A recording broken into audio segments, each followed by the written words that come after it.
I wasn't even supposed to be there. Jordan had been clear about that. "It's just some boring agency event," she said while putting on eyeliner in our bathroom mirror. The kind of mirror that still had a sticky note on the side from her saying, "Smile today, because I love you." I remember looking at that note as she blended foundation into her cheekbone, thinking how far away that version of her felt now. "You'd hate it," she added. "Trust me. It's just awards and marketing people trying to sound important. Internal stuff. No plus ones." Then she gave me this little shrug, like it was out of her hands, kissed me on the cheek, barely, and grabbed her bag. I should have let it go. Should have trusted her. But I didn't. Couldn't. I don't know exactly when the doubt started to creep in, but it had been living rent-free in my head for weeks. Maybe months. There was a shift. Small at first, like a painting hung just slightly off-kilter. Things you tell yourself not to notice until you can't not see it anymore. The late nights. The excuses. The sudden interest in yoga. Then Pilates. Then office wellness hours that lasted past 9 p.m. on Tuesdays. She started showering twice a day. Bought a new perfume that smelled nothing like the warm vanilla she used to wear, the kind I always said reminded me of home. I didn't have a plan when I got in the car. I just remember pacing the house after she left, my stomach churning, hands twitchy like I'd had too much caffeine. I stood by the front window for 20 minutes watching the dark street, half hoping I'd see her come back and tell me she forgot her phone. I knew she hadn't. She never forgot anything. So I changed into something halfway decent and drove. I didn't even have the exact address. Just the name of the venue from an email I'd once glanced over. Some old theater downtown, the kind that hosts TED Talks and charity fundraisers with overpriced wine. When I pulled up, the sidewalk was full of well-dressed people smoking clove cigarettes and checking their phones. A valet tried to wave me toward the parking structure, but I parked a block away and walked. Something about the whole thing felt like I was sneaking into a movie I wasn't supposed to see. The theater itself was stunning. One of those restored 1920s buildings with golden archways and murals of Greek gods along the ceiling. The kind of place that made you whisper even if no one told you to. I stepped inside just as applause erupted. I didn't even sit. I stood in the back, behind a pillar trying to blend into the shadows. That's when I heard her name. And the award for Client Lead of the Year goes to Jordan Evans. The room lit up with cheers. My wife, my Jordan, walked onto the stage like she belonged there. Confident, glowing. Her smile stretched wide, her shoulders pulled back.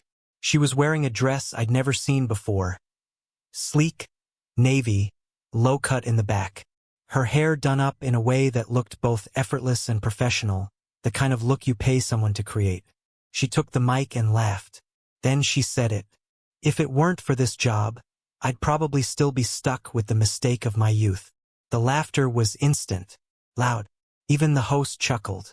Someone whistled from the front row. I stood there, frozen. My ears started to ring.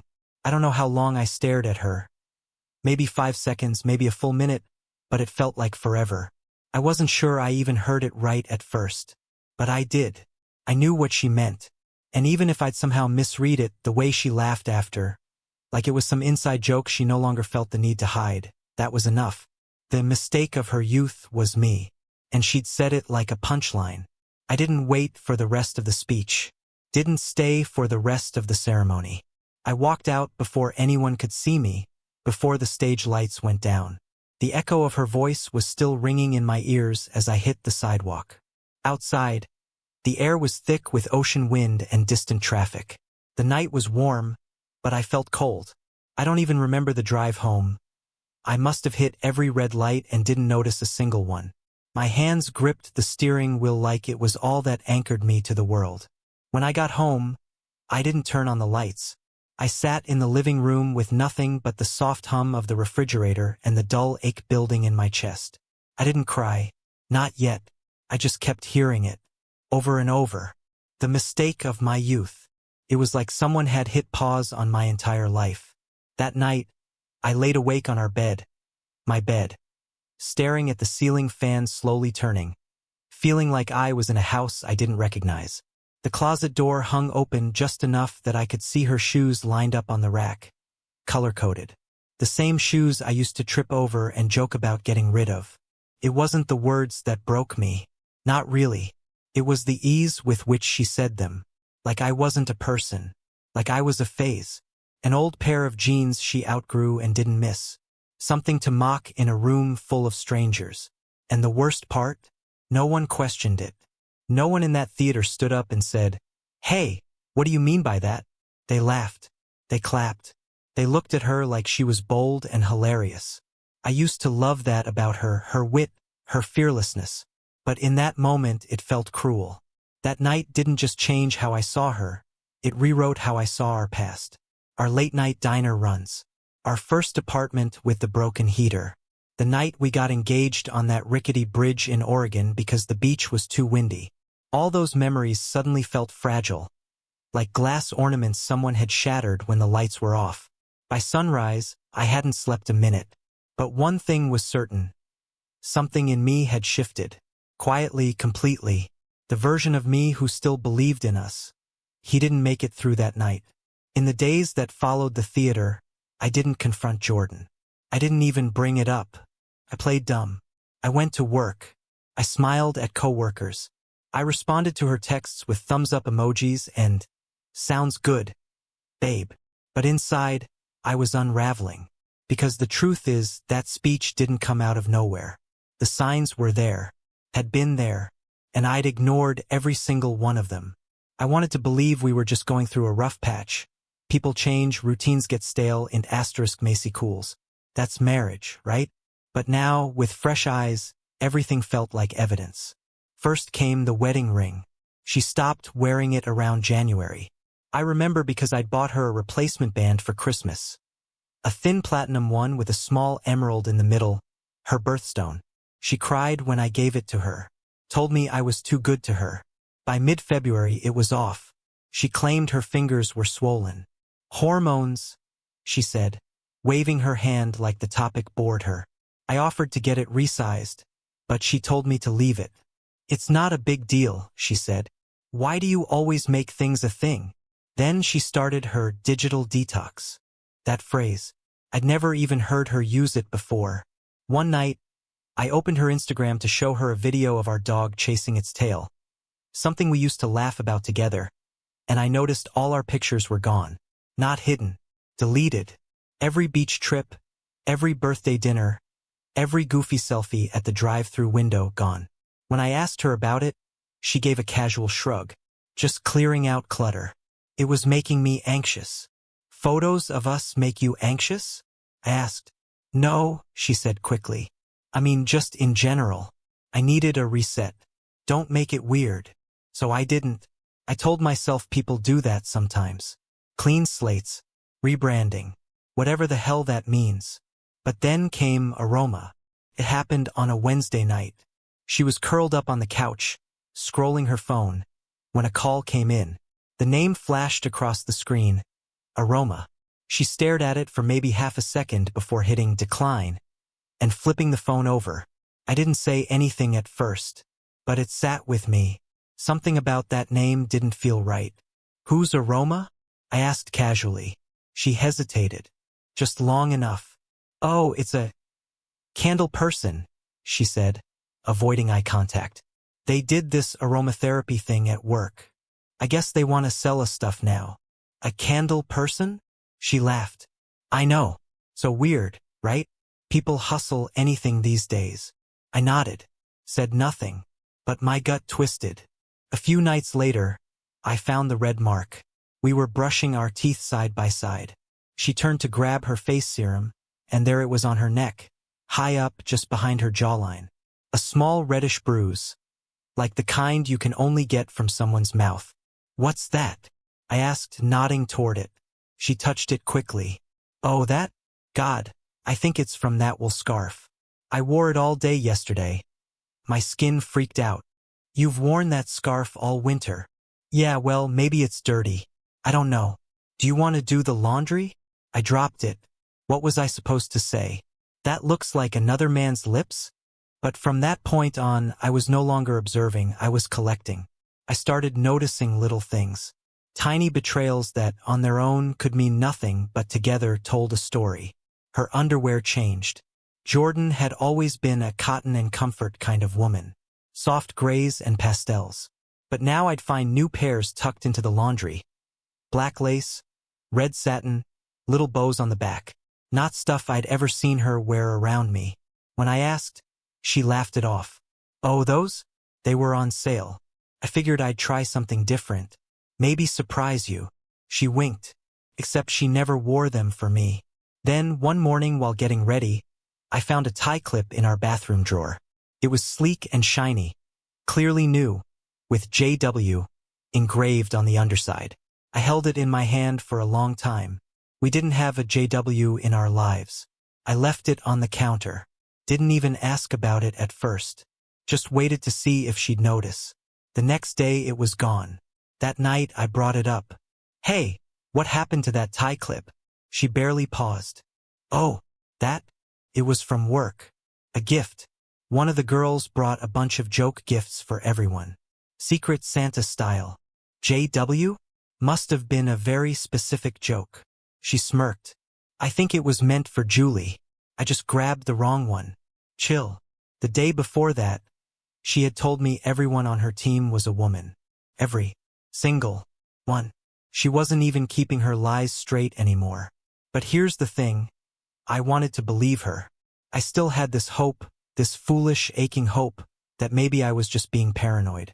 That maybe the mark on her neck was from a scarf and the underwear was an experiment, and the tie clip was exactly what she said it was. But the truth was already blooming in my chest. Like a bruise I could feel but hadn't yet looked at. Some nights she came home smelling like cologne. Not strong, but just enough that I noticed. I'd say something and she'd rush to change clothes.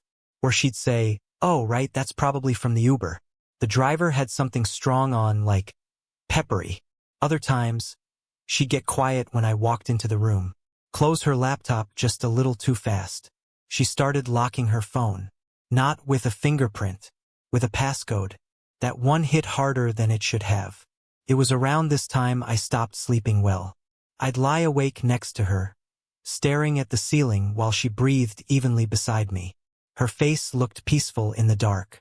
But I didn't feel peace. I felt like a stranger in my own bed. And still, I didn't ask. I didn't blow up. I didn't accuse. I didn't check her phone or follow her car. I was still hoping, still grasping for the version of her that existed before all this. The woman who used to dance with me in the kitchen at midnight.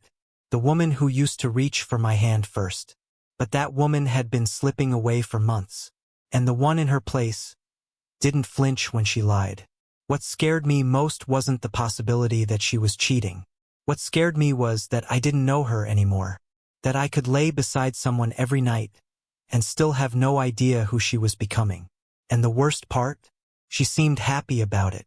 It happened on a Tuesday night. I was sitting on the couch, flipping through channels without watching anything. The TV was just noise. Background static to drown out the silence between Jordan and me. She was upstairs in the bedroom, claiming she had reports to finish. I hadn't seen her open a laptop once. She had left her tablet on the dining table. Not unusual, she used it for shopping, Pinterest boards, skincare blogs. I wasn't looking for anything. I was just restless, curious.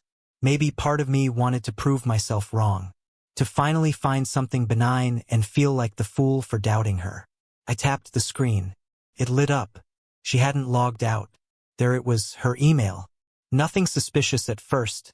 Order confirmations, work threads, Sephora, DoorDash, a bill reminder from our joint account. But then something caught my eye. A subject line buried between promotions. Spa weekend voucher confirmation for 2. My stomach dropped. I opened the message. It was an e-voucher. A sleek, glossy-looking PDF for a 2-day spa retreat in the mountains. The kind of place that offered hot stone massages and wine tastings and balconies with forest views. The booking included a couple's facial, a candlelit dinner, and a private jacuzzi suite. My name was nowhere on it. But there was a note in the message field. Can't wait to spend these days with you. D. I felt my hands start to tingle. That numbness that comes right before the fall. I checked the dates. That same weekend she said she was going to visit her aunt. Her dying aunt. The one she'd mentioned casually 2 weeks prior over dinner. Fork halfway to her mouth, like it wasn't a big deal. Aunt Laura's not doing well. I may need to go see her soon. Just a heads up. I hadn't questioned it. Why would I? She always had a soft spot for that side of the family. But now, I pulled out my phone and dialed her sister. It rang twice before she picked up. Hey, everything okay? I kept my tone steady. Quick question. What's going on with your Aunt Laura? There was a pause. Our aunt? She repeated. Yeah. Jordan mentioned she wasn't doing well. That she was maybe going to visit her that weekend a couple weeks back.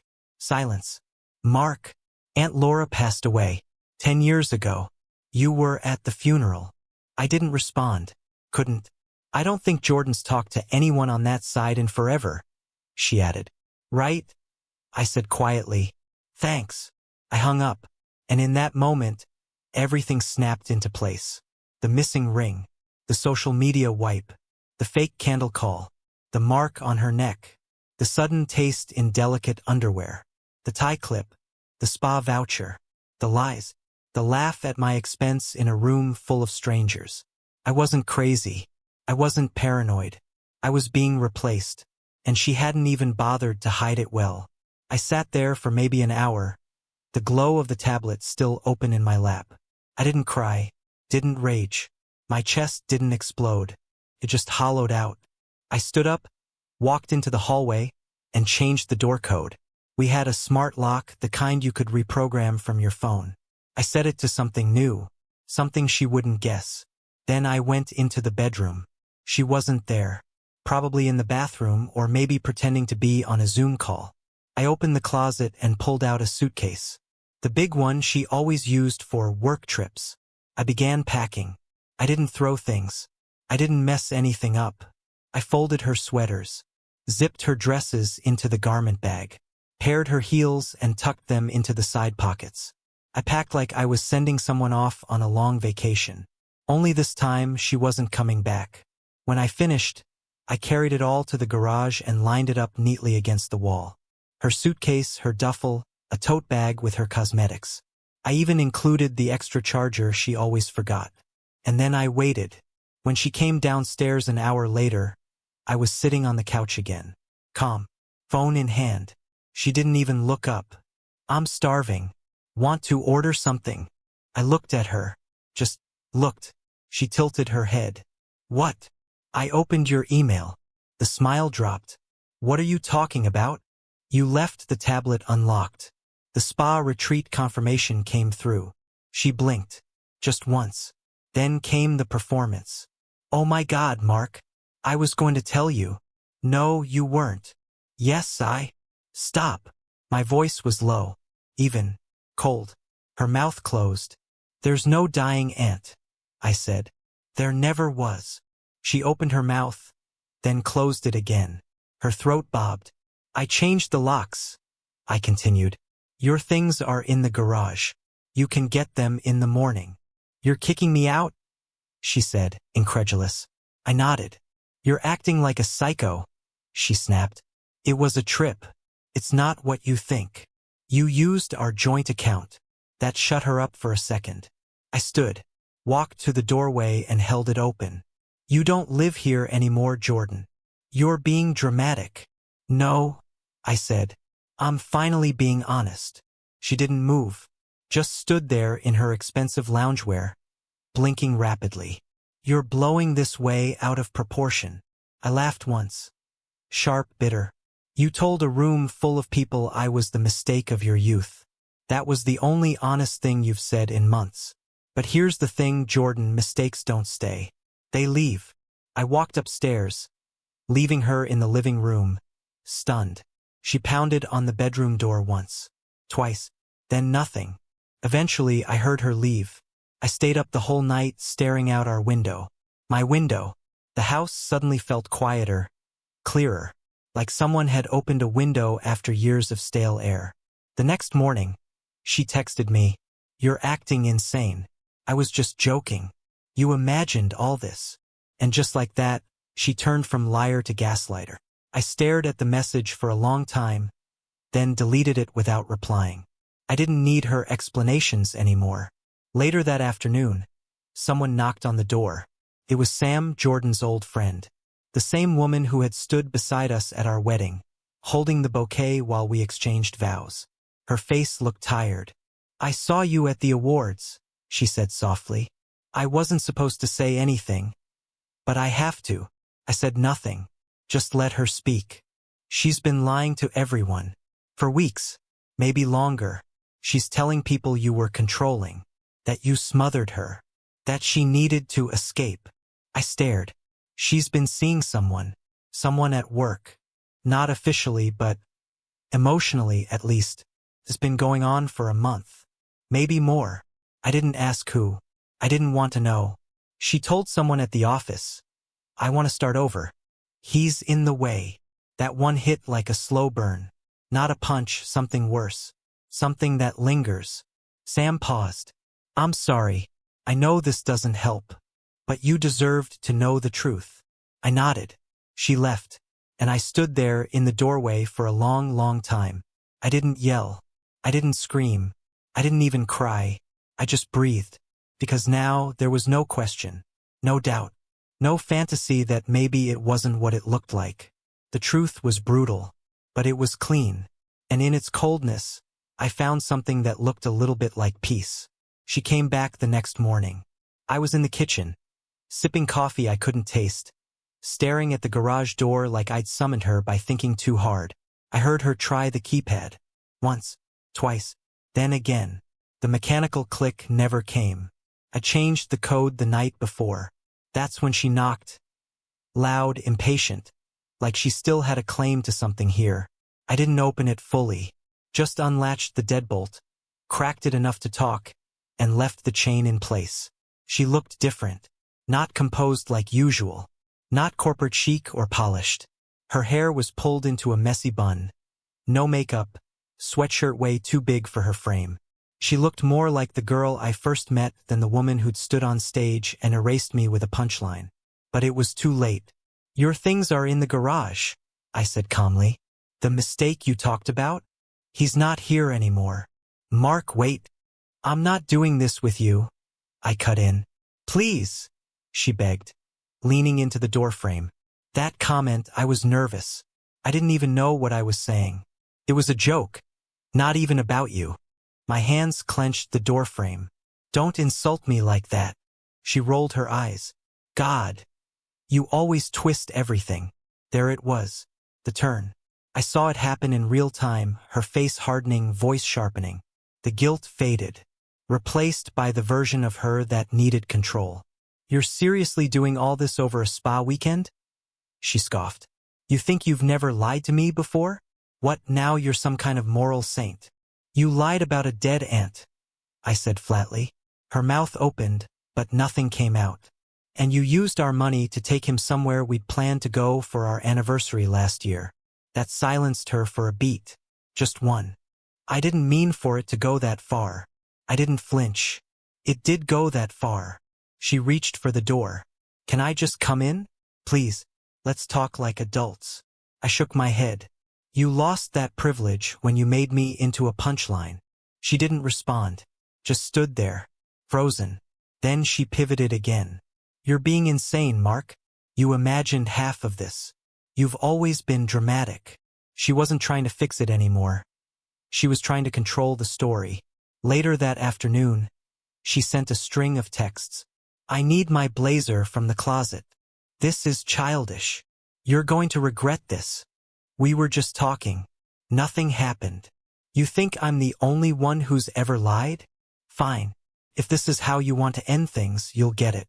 I didn't answer, but I wasn't numb. I was boiling under the skin. That night, as I sat alone in the quiet, there was a knock at the door. I expected her again. I braced myself. But it wasn't Jordan. It was Sam. She looked nervous, hands in her coat pockets, shifting from one foot to the other like she'd rehearsed something and wasn't sure if she should say it. "I know I shouldn't be here," she started. "But I saw you at the ceremony." I didn't say anything, just let her speak. "I didn't mean to eavesdrop, but I was in the restroom earlier that night and I heard Jordan talking to a guy. I didn't see him, but I know his voice, Derek, from Creative. The name meant nothing to me, but I nodded. She said, Sam stopped, looked down, then back up at me. She said, I want to start over, and he's in the way. It landed like a punch to the gut. She's been telling people things, Mark, she continued, that you were controlling, that she felt trapped, that you made her small. I did everything for her, I muttered. I know, Sam said gently. I was there. We stood there for a long time. I don't know what Sam saw in my face, but she gave me a sad smile and handed me something. A printed screenshot asterisk T. It was a message thread between Jordan and someone saved as D. I recognized the voucher confirmation at the top, but below it, you'll be free soon. He won't see it coming. We'll laugh about this someday. I stared at it for a while, then thanked Sam and closed the door. That night, something inside me burned out. Not the anger, not the pain, the hope that any of it could be salvaged. The hope that I'd wake up and find this was just a bad stretch, a misunderstanding, a stupid affair with an ending. No, this was calculated. This was a rewrite. She was building a new version of herself, and I was the villain in the draft. And she wasn't just lying to me. She was rewriting our entire story to other people, painting herself as the wounded woman, the brave escapee. I was just an obstacle she had to narrate her way around. But what she didn't realize, I wasn't stuck in her story anymore. She'd closed the book. Now I was writing my own. Divorce court is nothing like what you see on TV. There's no gavel slamming, no dramatic confessions, no gasps from the gallery. Just cold fluorescent lighting, uncomfortable chairs, and a judge with a schedule to keep. The whole thing moves like an assembly line. One broken couple after another neatly filed and processed.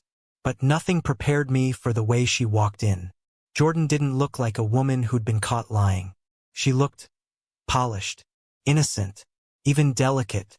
Soft makeup, pale lipstick, light gray blazer over a white blouse. A look that screamed, respectable, misunderstood professional.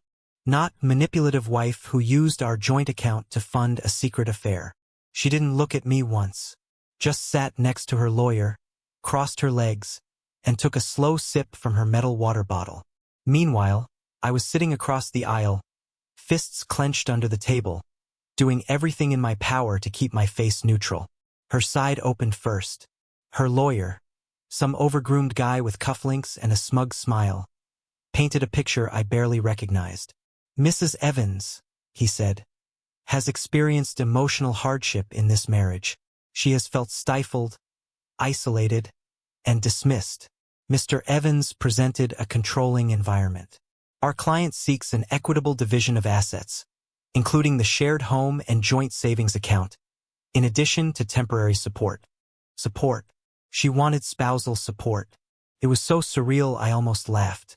The lawyer went on to describe how she had been rebuilding her sense of self after years of being silenced and minimized. The irony burned. When it was my lawyer's turn, he didn't hold back. We'd come prepared. He pulled out the printed emails, the voucher receipt, the timeline. Everything was dated, tied to her lies. He didn't read the whole thing, just one line. One email she'd written to a friend a week before the retreat. He worships me, but I can't do this anymore. I need someone who doesn't know my past.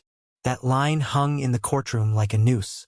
I looked at Jordan, expecting her to flinch, cry, show anything. But her face stayed smooth, expressionless, like she was watching a film about someone else's life. The judge asked a few quiet questions. Her lawyer objected once, but it didn't matter. The facts weren't on her side. She'd buried herself long before we stepped into that room.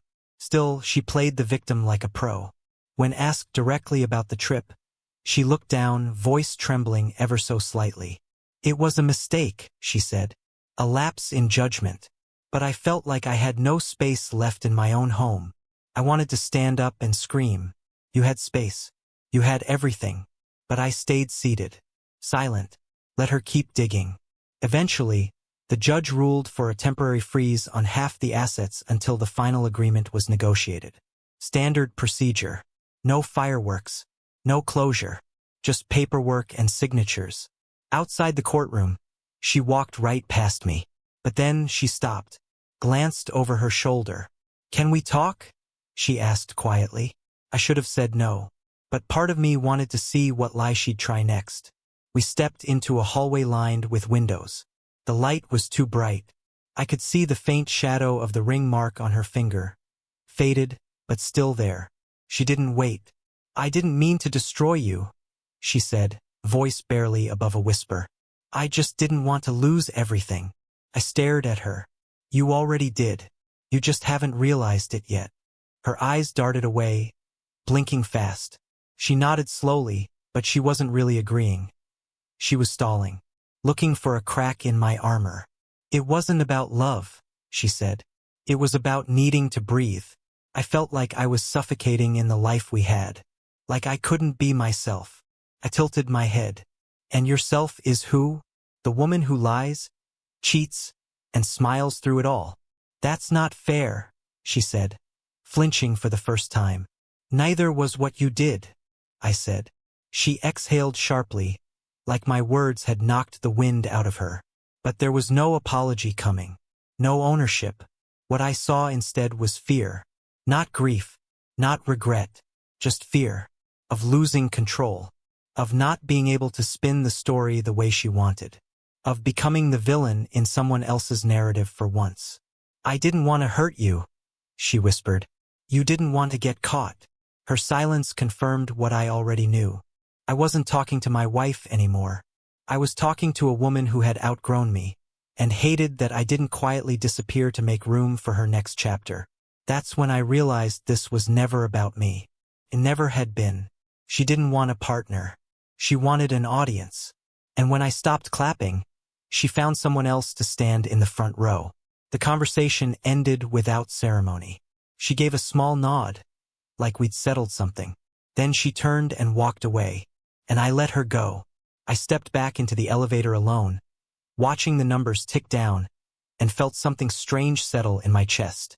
Not sadness, not relief, just finality. It was over. The performance was done. She played her role, and so had I. And now, the curtain was coming down. After the hearing, she found me again. This time outside, near the parking lot, like she couldn't let go without one more performance. "Just 5 minutes," she said. I should have walked away, but I stood there, arms crossed, watching her unravel under the weight of her own choices. She said she felt unseen, said I made her feel small. But there was no sorrow in her voice, just fear. Fear of losing her comfort, her image, her fallback plan. That's when it hit me. She never loved me the way I loved her. She loved what I gave her. Stability, worship, a clean mirror. I was never her partner. Just a reflection she could abandon the second it no longer served her. Weeks passed. Then one day she showed up at my office lobby. No makeup, pale, empty-eyed. Her lover had left her. "I messed up," she whispered. "I got confused." But it wasn't regret. It was desperation. I looked her dead in the eyes and said, "You already left, and I'm no longer the one who's going to catch you." I walked away.